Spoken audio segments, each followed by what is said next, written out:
good evening and welcome. You're watching the India Development Debate. I'm Tamanna Inamdar. We're talking markets this evening on the show because a fresh peak has been hit by the Sensex of 63,500 after rising 260 points today. The index surpassed its previous peak of 63,583, which it touched on the 1st of December 2022. The Nifty too gained over 40 points to close above 18,850.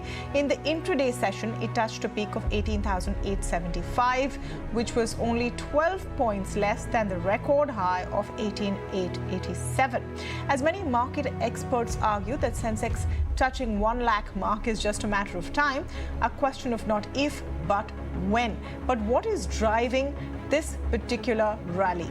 March quarter numbers and a drop in inflation could be one of the reasons, and if indices reflect the growth of the economy, the country remains on track to be the fastest growing economy in the world. So is this an Indian phenomenon? Are we reflecting what's happening around the world, and what comes next? We're talking about all of that today on the show, but let me play out for you some of the top voices talking about the Sensex's new bull run.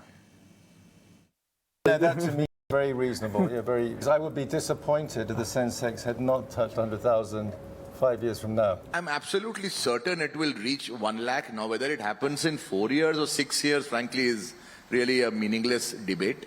But looking at the nominal GDP growth rate, which we are looking, you can safely say we can grow between, say, 12 and 14%, maybe 10 and 14%.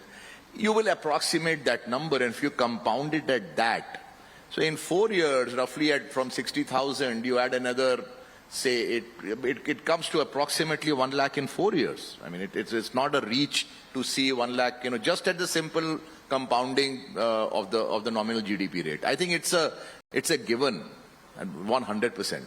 Market को predict करने की कोशिश मत करो. More often than not, you will be wrong.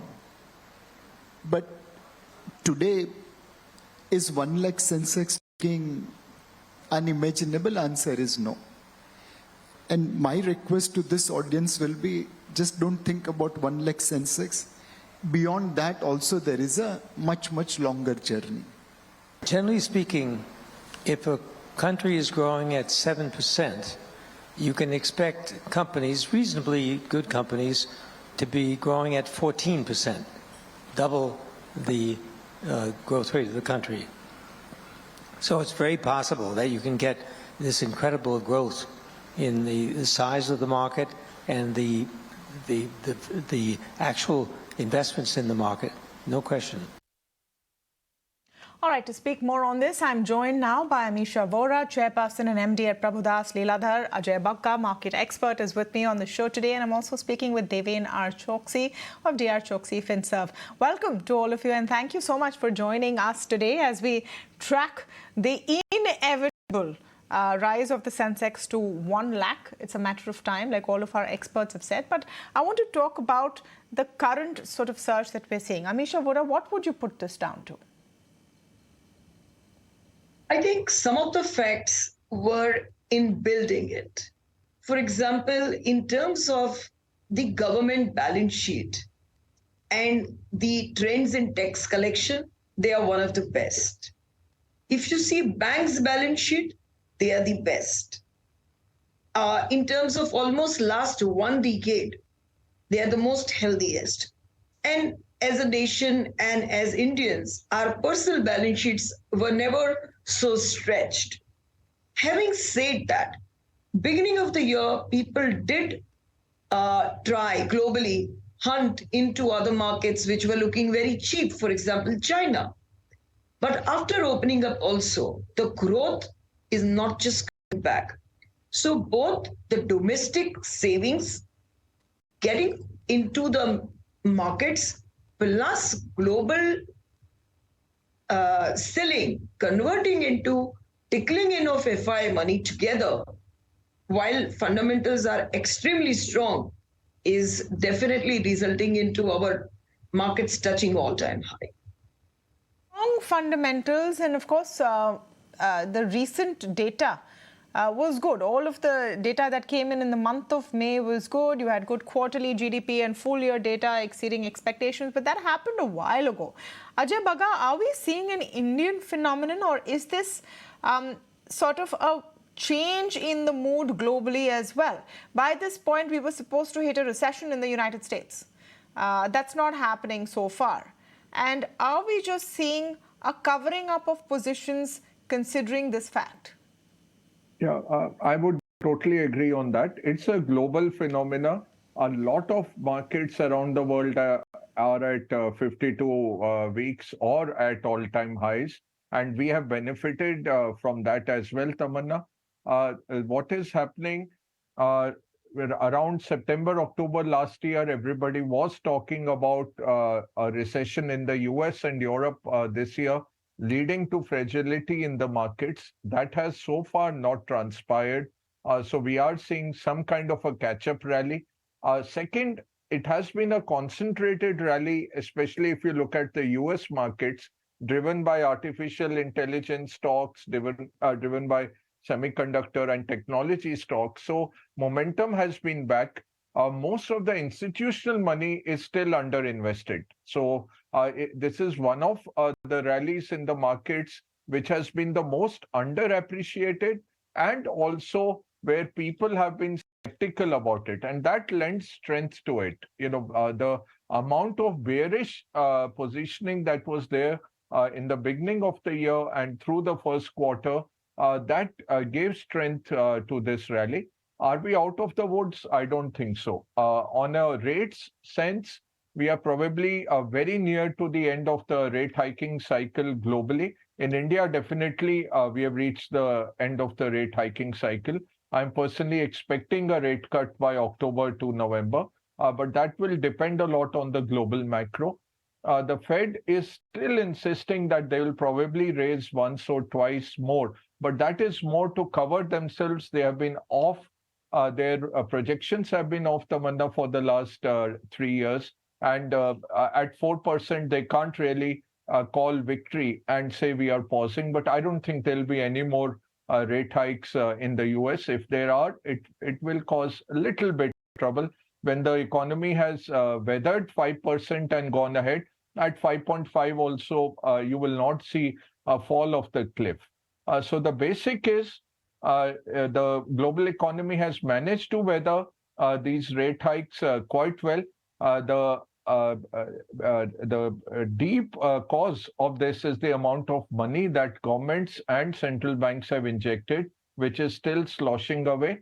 India remains a very good Goldilocks kind of a scenario. What Amisha also mentioned, corporate balance sheets cleaned up, bank balance sheets cleaned up. Government definitely not. The combined fiscal deficit still is 8.5% to 9%. And that's one of the reasons our ratings don't go up as a sovereign. So a lot more to do there, a lot more tax to GDP ratio increases needed to make the country sustainable. But it stands out for the consumption sector and the manufacturing push that the government is providing services. We were already strong, and agriculture has done well. Having said that caveat, if there is a global macro event, we will also get caught in it. That is inevitable. I don't believe in any of the talks of decoupling or that India will stand out. We will follow the rest of the world. Yeah. I mean, in a sense, that sink has been seen in what the Fed decided to do and the Reserve Bank decided to do last time round. Let me come to Deven Choksey on this. Deven Choksey, great to speak to you after a while, actually. So great to have you on the show when we're trying to track the markets. So we're feeling excited about this number. It's a psychological mark. But since the start of the year, the Sensex up about 4%. Are we preempting our celebration, or is this just the beginning? Thank you, Tamanna. Yes, after a while I am coming onto your show. Promise to be more regular. Well, I think the internal factors, if you actually start applying your mind onto, I think they are basically driving this entire rally and will continue to drive this rally. On one side, at the macro level, the government is promising to spend 110 lakh crores on infrastructure. In last 3 years, I think including the current year, the allocation of budget of 10 lakh crores, I think the country would have spent 20 lakh crore by the end of this financial year on infrastructure. On the other side, the PLI-led schemes which are employed in building the industry and the industry's capability to export, I think is definitely driving a lot of new investment into the country. The policy changes which they are bringing one after another, they are equally responsible for bringing the larger amount of inflow into the country. For example, the FAME2 policy for electric vehicles. For example, the scrappage policy for commercial vehicles and other automobiles. In my viewpoint, I think these are some of the underlying blocks which are actually supporting the entire rally that is currently happening. As a result of which, the entire ecosystem is simultaneously getting built. As we are talking, I think the talk is on to bring a lot of defense-related manufacturing under the offset clause into the country. A lot of railway-related manufacturing in the capital goods segment is also happening. Now, if these kind of attractions are being built in the country, and I think the money getting pulled in, obviously, I think the markets are going to get fueled with the lot of money which is chasing a few quality stocks. And as I say, I think the theory is right now working. The big is getting bigger. I think some of the companies which have created the capabilities to grow big, I think they are now being chased by the investors to pump in more money and stay invested. Today's HDFC AMC's example, that 5,000 crore check has been written to buy into this particular stock. So such, I think, transactions are likely to fuel the rally in the markets. Let's get specific, and let me start with Mr. Bagga there. What is looking good right now? IT has been going through a rough patch. Do you see a revival there? What are the sectors and kind of stocks that you're liking? Small cap has had a good run. Do you see that persisting? Yeah, small and mid cap are also at all-time highs, and they have outperformed over the last 6 to 9 months. From the last all-time high in December to now, if you plot it, small and mid caps have outperformed, and that's largely been on the back of domestic flows. So retail flows in mutual funds have been quite strong on the small and mid cap, as well as individual investments. The FIs have largely come more on the large cap side and some allocation on the mid cap side. That should persist. Sector-wise, I think the next 6 months are a bit cloudy, more leading into the general elections. Normally what happens, Tamanna, the industrials, the capex suppliers, the infrastructure building companies, they tend to outperform going into the elections. And towards the last quarter leading into the elections, the FMCGs take off because a lot of money gets pumped into the economy at all levels, from local to state to central government doleouts, as well as money being spent on the elections. So normally, leading into the elections, there is an institutional investor uncertainty.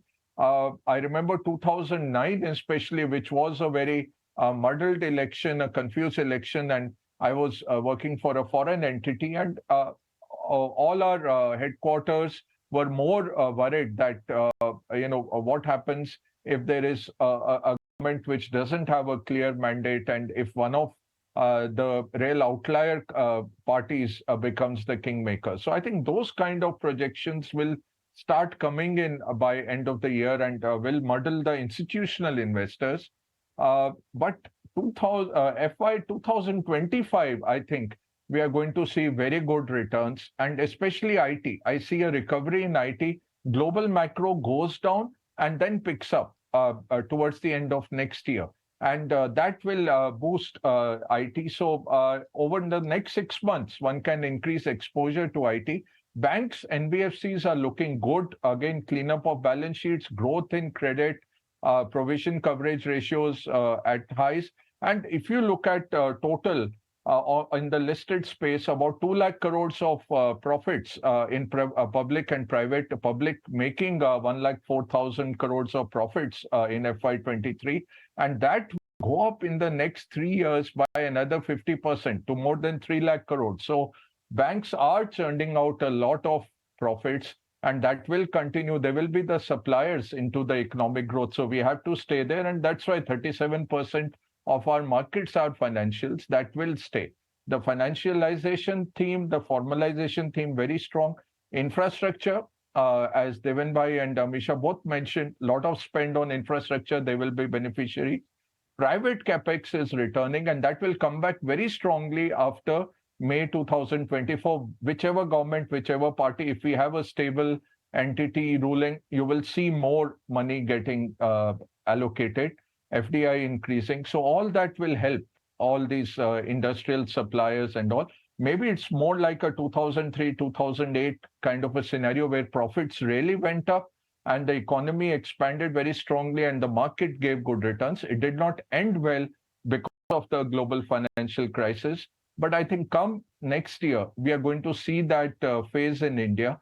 This today's all-time high is more, if you see from October 2021, when we were near to these numbers, maybe 200 points off on the Nifty from these levels, it's more like a continuation of 18 months of global uncertainty. That's not going away very soon. I think next 6 months will be sideways. And then in 25, this market really takes off. So I would position based on that. And what I like, Indian consumption themes, banks, and as well as the infrastructure suppliers. So which is a broad swath. What I don't like, pharma still, I think not getting their compliances still right and a lot of issues there. Though now the valuations are looking good, Tamanna, but still I would say we'll wait that out. And IT on a contrarian bet. Interesting and very detailed sort of thought there, Ajay. Thank you for that. You always bring in all of that, deep thought to it. But I'm going to take off on one point that Ajay Bagga made, and Amisha Vora, let me come to you on that. Are we going to see a sort of a safe play and not too much of a movement before the next big factor for the markets, which will be the 2024 elections? And where does that leave investors who might have been holding on to positions for the last several months? Is this a time to sort of cash out to some extent? I think 2 to 3 aspects one needs to consider for this rally. The first being that the breadth of the rally that we are seeing, it's not just the index which has reached a new high. If you see, and most of the viewers would know, that the mid cap and small cap have outperformed the large cap. And that happens, that shows the breadth of the rally. Sector by sector, stock by stocks are participating in this rally. To give some examples, I don't think 5 years back, we had railways having so much of capex and a set of 10, 15 companies doing so well. And behind that, the whole ecosystem of steel, bearings, etc., doing well. Similarly, defense was a non-existent industry as far as India is concerned. And now we see orders after orders coming out, once again getting a complete ecosystem getting created. So we feel that this rally has a lot of legs. It is not a narrow rally. Secondly, before the fear of election comes into the mind, I think we will have to take into account how actually the El Nino and monsoon plays out. Does it still hurt our slightly weak rural growth, which is not yet bounced back post-COVID? And this entire rally is more urban-led rather than rural-led, and how the monsoon is playing out. That could be one of the worry that one needs to keep in mind.